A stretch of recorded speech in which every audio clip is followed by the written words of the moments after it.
जवाब दिया गया था। बहरहाल आगे बढ़ते हैं, बात अब जरा आज़मीन हज की भी करते हैं, क्योंकि रवानगी का सिलसिला तो 7 जून से शुरू हो चुका है। लेकिन पहले जरा जम्मू सूबे के जो आज़मीन हैं उनकी रवानगी के सिलसिले में कुछ हिदायत जारी की गई हैं, वो बताते चले। जिन लोगों को अब रवानगी के लिए कहा गया है या जिनको निकलना है शेड्यूल के मुताबिक, उनको एक दिन पहले ही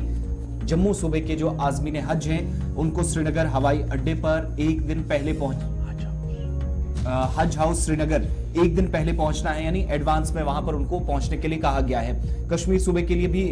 एक अच्छी खबर है या डिटेल्स है, थोड़ी देर में वो भी आपके सामने रखेंगे। लेकिन जितने भी वो तमाम हाजी साहिबान जिनका नाम लिस्ट में आ चुका है जम्मू सूबे से और जिनको श्रीनगर से रवानगी जिनकी होनी है, उनको कहा गया है कि एक दिन पहले कम से कम वो हज हाउस बिमना श्रीनगर पहुंच जाएंगे, ताकि वक्त पर उनका वहां से जो है वो रवानगी हो सके। फ्लाइट्स और शेड्यूल्स तय टाइम के मुताबिक चल रही हैं, उनमें किसी किस्म की जो तब्दीली थी वो 7-7 ऑर्डर्स गुज़श्ता रोज भी हमने आपको बताए थे, मगर एक दिन कम से कम उनको पहले पहुंचना, ये सिर्फ जम्मू सूबे के आज़मीन के लिए कहा गया है। दरअसल ये एक बड़ा इंपॉर्टेंट है कि जिन्होंने निकलना है और उन्हें दूर इलाके से आना और सुबह 9 बजे की अगर रवानगी है तो डेट इज नॉट पॉसिबल कि आप 5 बजे घर से निकल के 9 बजे तक आ सकते हैं। अगर ऐसा पॉसिबल तो ठीक है, अदरवाइज हज हाउस के अंदर अरेंजमेंट्स किए गए हैं कि आप एडवांस में आकर वहाँ रुक सकते हैं, लेकिन जो हज हाउस की इंतजामिया उनके साथ आपने रब्ता करना होगा। तो फिलहाल 2 बड़ी चीज़ें जी, एक तो आज़मीन हज हाजी साहिबान जिनका ताल्लुक सूबा जम्मू के मुख्तलिफ इलाकों से और उन्होंने इस साल हज पर जाना है, तो उनके लिए ये इतला है कि वो कबल अज़ वक्त श्रीनगर के हज हाउस में क़याम करें जी, एक दिन पहले वो वहाँ पर पहुँचे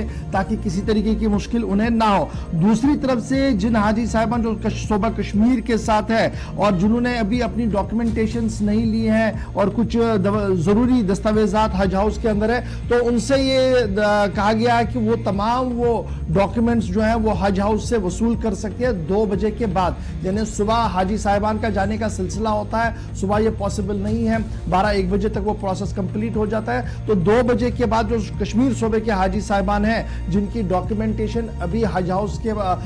ये जो हज मुंतज़मीन के पास है, तो वो वहां से ले सकते हैं 2 बजे के बाद। इसके साथ साथ वेटिंग लिस्ट को लेकर भी डिटेल जो है वो सामने आई है कि वेटिंग लिस्ट के आज़मीन की टीकाकारी 12 जून को होगी। वेटिंग लिस्ट में जो लोग थे उनकी टीकाकारी 12 जून को होगी और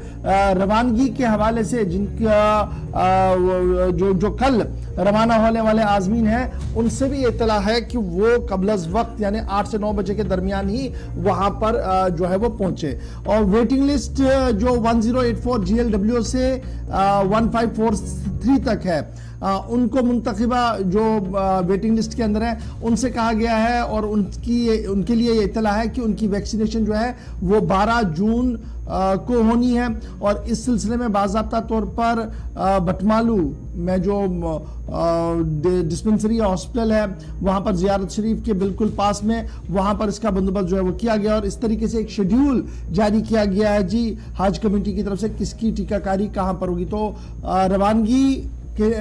टाइमिंग के में भी थोड़ी सी तब्दीली है, उसमें भी आप अपने हज हाउस के साथ रब्ता करेंगे। जम्मू के जो हाजी साहिबान है वो कबल अज़ वक्त एक दिन वहां पर पहुंचेंगे और वेटिंग लिस्ट के लिए भी टीकाकारी का सिलसिला जो है वो शुरू कर दिया गया है। इसलिए ये तमाम इत्तलात जो हैं ये आपके लिए बड़ी इंपॉर्टेंट है जिन लोगों ने हज 2023 के लिए इस साल सफर महमूद पर